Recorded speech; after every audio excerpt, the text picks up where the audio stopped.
संत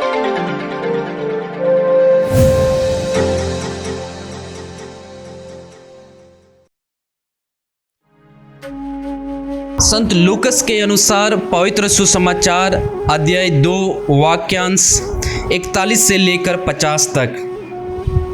यीशु के माता पिता प्रतिवर्ष पास्का पर्व मनाने के लिए यरूशलेम जाया करते थे। जब बालक 12 बरस का था तो वे प्रथा के अनुसार पर्व मनाने के लिए यरूशलेम गए। पर्व समाप्त हुआ और वे लौट पड़े, परंतु बालक यीशु अपने माता पिता के अनजाने में यरूशलेम में रह गया। वे यह समझ रहे थे कि वह यात्री दल के साथ है, इसलिए वे एक दिन की यात्रा पूरी करने के बाद ही उसे अपने कुटुंबियों और परिचितों के बीच ढूंढते रहे। उन्होंने उसे नहीं पाया और वे उसे ढूंढते ढूंढते यरूशलेम लौटे।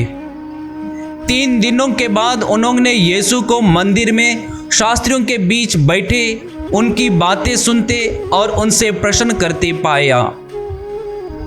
सभी सुनने वाले उसकी बुद्धि और उसके उत्तरों पर चकित रह जाते थे।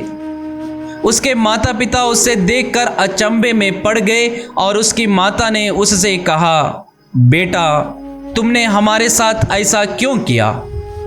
देखो तो तुम्हारे पिता और मैं दुखी होकर तुमको ढूंढते रहे। उसने अपने माता पिता से कहा, मुझे ढूंढने की जरूरत क्या थी? क्या आप यह नहीं जानते थे कि मैं निश्चय ही अपने पिता के घर होऊंगा? परंतु यीशु का यह कथन उनकी समझ में नहीं आया। प्रभु यीशु का पवित्र सुसमाचार है। पुनर्जीवित प्रभु यीशु ख्रिस्त में प्यारे भाइयों और बहनों, सभी को जय यीशु। आज माता कलसिया धन्य कुंवारी मरियम के निष्कलंक हृदय का पर्व मनाती है। धन्य कुंवारी मरियम की शुद्धता ईश्वर की योजना के अनुसार हम मानव की मुक्ति के लिए है। यह एक रहस्य है। अतः यह सारी मानव जाति को ईश्वर के मुक्तिदायी योजना की ओर अर्थात शुद्धता की ओर ईश्वर द्वारा प्रदत्त निमंत्रण है। इसलिए जितना ज़्यादा इस रहस्य की खोज करते हैं, उतना ही ज़्यादा रहस्य के प्रति हमारी समझदारी बढ़ती है। संत अगस्तीन कहते हैं, विश्वास ही समझदारी को आगे बढ़ाती है। अतः हमें विश्वास करके ही समझना चाहिए। आज जब हम धन्य कुंवारी मरियम के निष्कलंक हृदय का पर्व मनाते हैं, तो आइए हम कुंवारी मरियम के लिए स्वर्गदूत गाब्रियल द्वारा लाया गया संदेश पर मनन चिंतन करें। स्वर्गदूत मरियम से कहा, प्रणाम प्रभु की कृपा पात्री, प्रभु आपके साथ है। क्यों ईश्वर द्वारा भेजे स्वर्गदूत गाब्रियल ने मरियम से कहा, प्रणाम प्रभु की कृपा पात्री, प्रभु आपके साथ है? स्तोत्रकार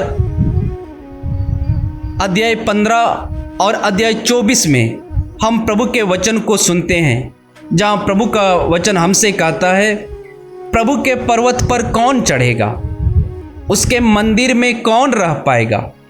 वही जिसका हाथ निर्दोष और हृदय निर्मल है, जिसका मन आसार संसार में नहीं रमता, जो सदा सत्कार्य करता है, जो हृदय से सत्य बोलता है, चुगली नहीं खाता, अपने को नहीं ठगता, अपने पड़ोसियों की निंदा नहीं करता और शपथ खाकर धोखा नहीं देता है।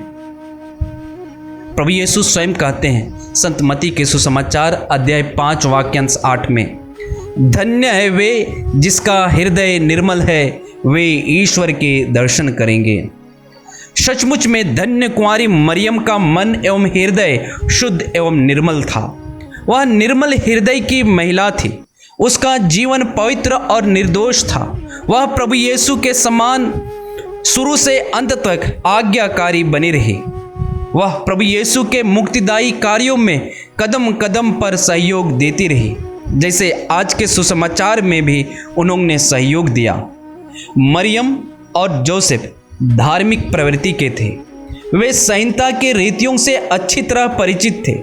इसलिए वे प्रतिवर्ष पास्का पर्व मनाने के लिए यरूशलेम जाया करते थे। हमने वचन में सुना कि यीशु किस प्रकार यरूशलेम में शास्त्रियों के बीच बैठकर मुक्ति कार्य को उनके बीच प्रकट करते हैं, उनकी बातें सुनते और उनसे प्रश्न पूछते थे। यीशु की बातों को सुनने वाले उसके बुद्धि और उसके उत्तरों पर चकित रह जाते थे। हो सकता है यीशु अपनी शिक्षा द्वारा शास्त्रियों का हृदय जो कठोर था उसे निर्मल बनाकर ईश्वर के दर्शन कराना चाहते थे होंगे। हमने वचन में यह भी सुना कि किस प्रकार यीशु के माता पिता दुखी होकर यीशु को ढूंढते रहे। यीशु ने अपने माता पिता से कहा, मुझे ढूंढने की क्या जरूरत है? क्या आप यह नहीं जानते कि मैं निश्चय ही अपने पिता के घर होऊंगा? प्यारे भाई और बहनों, हमें ईश्वर के दर्शन करने के लिए स्वयं को शुद्ध करने की आवश्यकता है। मां मरियम हमारी शुद्धता के लिए अपने बेटे प्रभु यीशु से प्रार्थना करें, जिससे हम भी ईश्वर के दर्शन कर सकें। आमीन।